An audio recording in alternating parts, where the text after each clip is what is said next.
Now, we know squirrels are extremely cute, and they need to eat too. But they are 5-pound gorillas, and they are hogs. Any pitch that involves electrocuting harmless woodland creatures deserves a great big no. And that's exactly what this one got. Michael DeSanti markets his product as the world's first interactive squirrel-proof bird feeder. The interactive bit is what's key here.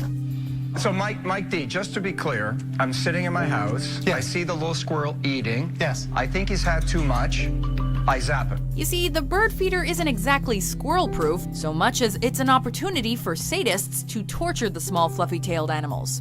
Animal cruelty aside, the obvious problem here is that you'd need to be sitting around all day holding your zapper at the ready for this product to work. But that means I have to be watching the That's bird our feed. second biggest objection that I get all of the time in public. What's the first? That you have to be watching. It's too expensive, and that's why I'm here. Unless this is a pitch exclusively for the unemployed or infirm, it didn't really make a whole lot of sense to anyone. Don't worry, no squirrels were hurt in the making of this episode. But Mike, wouldn't the animal rights people get all over this? You're electrocuting the animals. Number 7, Throx. Hello, hello, hello. I'm Edwin Heaven. I'm the creator of Throx, the cure for the missing sock.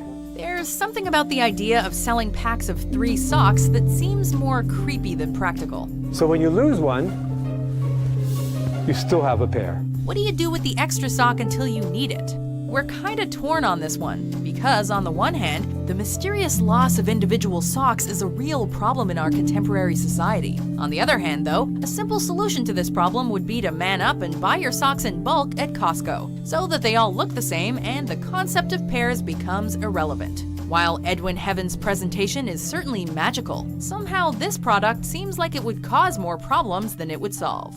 Have you patented this? You cannot patent a package of 3 socks. Right. Number 6, Track Days. We're seeking $5 million Whoa. It's a lot of money. In exchange for 34% equity in our production. Pitching a feature-length film to the Sharks seems ambitious to begin with, but when it sounds as bad as this, the creators are bound to get eaten alive. So boys, you want $5 million to make a movie. I know how you feel that, you think that filmmaking is a crapshoot, which we completely understand. Making up the pitch team are a former stuntman, a writer, and a producer. When they make their pitch, they have no script, no actors, and no financial backing. Essentially what we'll be doing is we'll be putting a script together, which is in the process of being You rewritten. don't even have a script yet? The guys make sure to stress that this is not a movie about the popular sport of motocross, since they were told there's no viable US market for a motocross movie. Nope, this is a film about MotoGP, a lesser-known sport that's given little to no attention in the United States. They also mention that there's never been a movie made about the sport, but maybe there's a reason for that. I'm a huge motorcycle fan, and there's been such a lack of movies made about them. Number 5, The Sullivan Generator. With your help and your business acumen, together, we can develop this new technology and leave a lasting legacy of goodness. If we're being completely honest, we're just as baffled by this guy's pitch as the Sharks were. He claims to have invented an electric generator that harnesses the spin of the Earth to create electricity. Conveniently enough, the waste this machine supposedly produces is gold? The waste products are the mineral precipitates, manganese, and gold. What? Gold.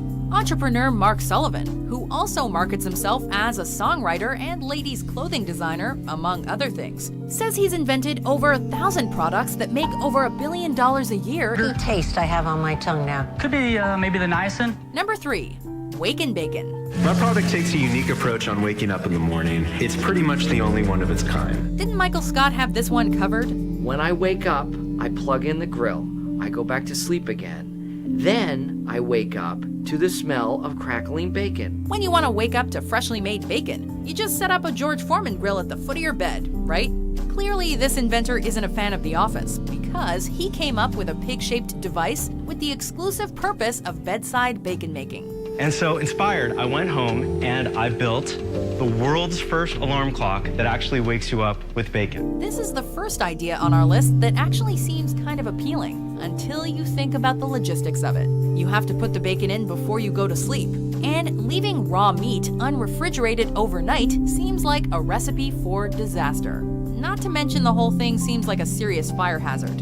You got no projections whatsoever. You got a pig box that's going to catch on fire and kill somebody. I'm going to be sued into the Stone Age. But those problems notwithstanding, Maddie Salin should keep working on this one. We are intrigued. Hey, Maddie, I love the face of the pig. Do you have a slogan for this or anything? Rise and swine. Number 2, Rolodoc. And what we've realized is that when it comes to communication, medicine is not in the 21st century. Aren't doctors supposed to be smart? Well, brothers and doctors Albert and Richard Amini managed to give a bad name to a well-respected profession, at least in the eyes of Mark Cuban. You're not going to let him tell me how I make money. Because there's no chance of you making money on this. Their idea for a mobile app that connects doctors and patients isn't fundamentally stupid in theory, but their pitch was so bad that there's no way anyone would trust their business sense. Sharks, with your investment, we will revolutionize the way we communicate in medicine, but most importantly, you'll help us get rid of these pagers and make some money doing it. They keep throwing in buzzwords like social media without an actual plan to back any of it up.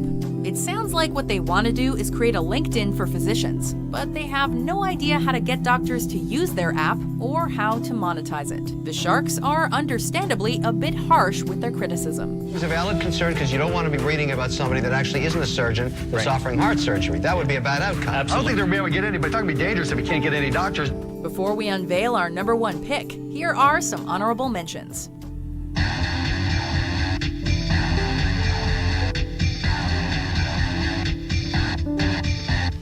Let me introduce to you what has been called the greatest invention of all time. The arcade! Ta-da! Train game. Oh, Lord. I don't want you to move one muscle. Oh, really? Oh, that's hard to do. It's starting to hurt. Let me have it. Hey, Beast, this is killing me. Remember I told you you can get a workout by not moving? Now, where you feel it at? Yeah, it's starting to burn. Can you walk with this? Walk, run, jog. Number 1, the Ionic Ear. My name is Darren Johnson, and I'm here today to explain the Ionic Ear investment opportunity. The worst of the worst comes from Shark Tank's very first episode, all the way back in 2009.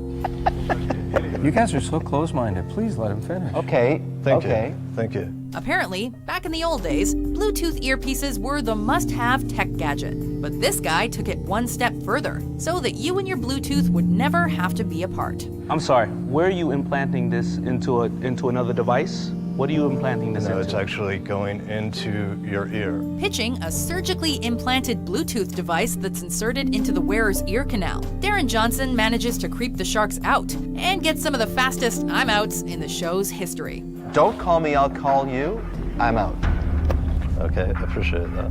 The fact that the device has to be charged nightly by inserting a large needle into one's ear definitely doesn't help his cause. And neither does the fact that he didn't actually get any doctors to approve his product. Surprise, surprise, the Ionic Ear never took off. Darren, here's